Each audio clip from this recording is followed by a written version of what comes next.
Selamat pagi, selamat siang, dan sore, dan malam untuk Pak Buas yang ada di rumah. Sekarang saya lagi sama Kak Yogi. Kak Yogi ini seorang aktivis dari gereja saya, GKMI Cepaka Putih. Kakak lagi pendidikan jurusan teologi ya, Kak? Iya, teologi. Ya, kakak ini jurusan teologi. Nah, Kak Yogi, aku punya pertanyaan sedikit buat kakak tentang budaya dengan gereja. Gimana sih pandangan kakak tentang gereja-gereja yang beragam budaya di Indonesia? Contohnya kayak GKMI kita nih punya budaya tersendiri, JPCC punya budaya tersendiri, dan lain-lain gitu kak. Gimana kak? Yang pertama, setiap gereja itu memiliki sejarah yang berbeda. Sejarah itu menentukan bagaimana gereja itu terbentuk dan nantinya jadi seperti apa gereja itu. Setiap gereja memang memiliki sejarah yang berbeda. Itu salah satunya, contohnya pendirinya itu pasti yang pelopor pasti berbeda. Contohnya kayak seperti kita GKMI itu adalah pelopornya Menosimon sehingga gereja kita Mennonite. Berbeda dengan saudara-saudara kita yang lain, misalnya yang karismatik berbeda.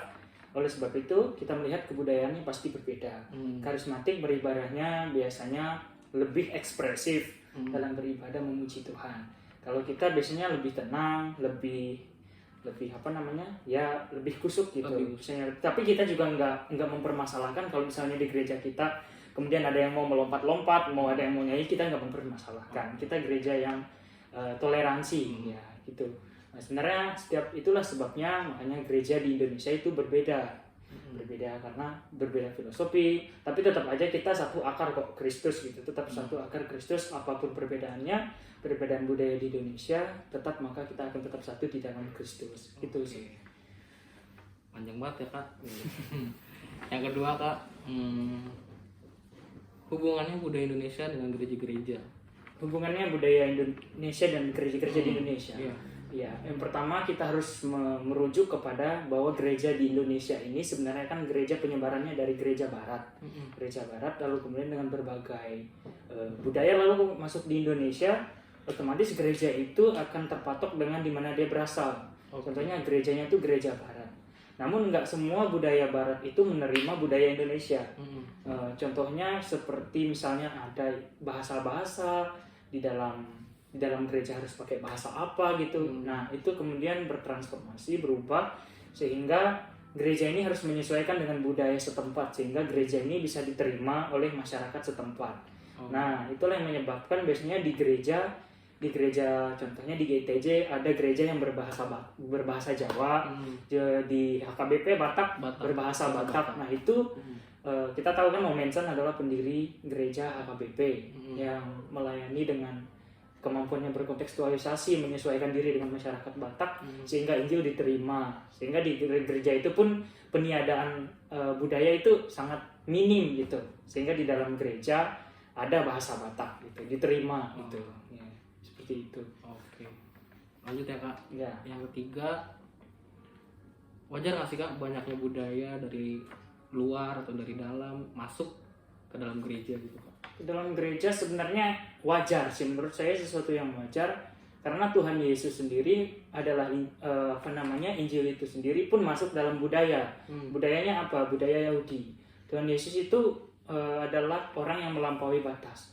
Dia orang Yahudi tapi dia bisa menginjili orang-orang di luar Yahudi.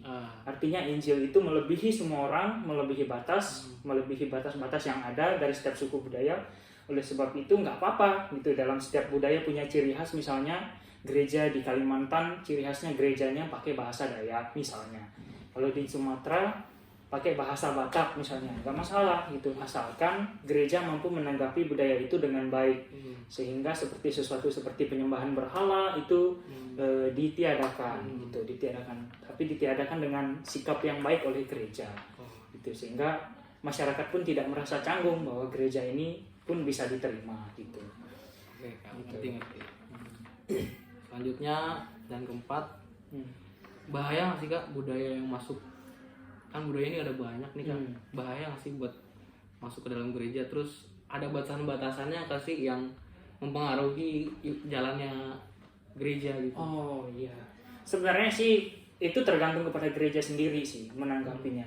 Setiap budaya memang punya ciri khas yang sangat berbeda. Contoh nih, ada budaya-budaya yang pertama budaya itu harus dipertahankan, ada 3 nih. budaya itu harus dipertahankan, yang kedua harus ditransformasi, yang ketiga ditiadakan. Nah sebenarnya gereja bisa melakukan hal itu dan menjadi gereja yang berciri khas banget gitu. Yang pertama contoh gereja, apa yang harus ditiadakan? Penyembahan berhala. Apa yang harus ditransformasi, misalnya acara kumpul-kumpul dalam budaya itu bisa ditransformasi, bisa jadi tetap kumpul-kumpul tapi dalamnya ibadah gitu. Yang ketiga itu ditransformasi. Nah itulah ciri-ciri yang memang harus bisa dilakukan oleh gereja supaya gereja dan masyarakat itu tetap berpegang kepada Injilnya Kristus gitu. Pokoknya intinya itu bukan permasalahannya budaya, tetapi esensi dari Injil Kristus, dari gereja adalah Kristus itu sendiri. Itu nggak masalah gitu ada budaya. Tetap pusatnya ke Tuhan ya? Tetap harus Kristus gitu. Oke. Pertanyaan terakhir nih Kak. Ya. Gimana sih pandangan Kakak dengan cara menanggapi banyaknya gereja yang punya ciri khas budaya tersendiri? Menanggapinya gimana sih Kak? Menanggapinya ya sebagai orang-orang yang firman Tuhan bilang bahwa kita ini adalah berbagai-bagai macam karunia, berbagai macam anggota tubuh, tapi satu tubuh yaitu Kristus sendiri. Nah, oleh sebab itu di dalam tubuh itu kan ada tangan, ada kaki, ada mata, ada mulut, semuanya itu kan memiliki fungsi yang berbeda.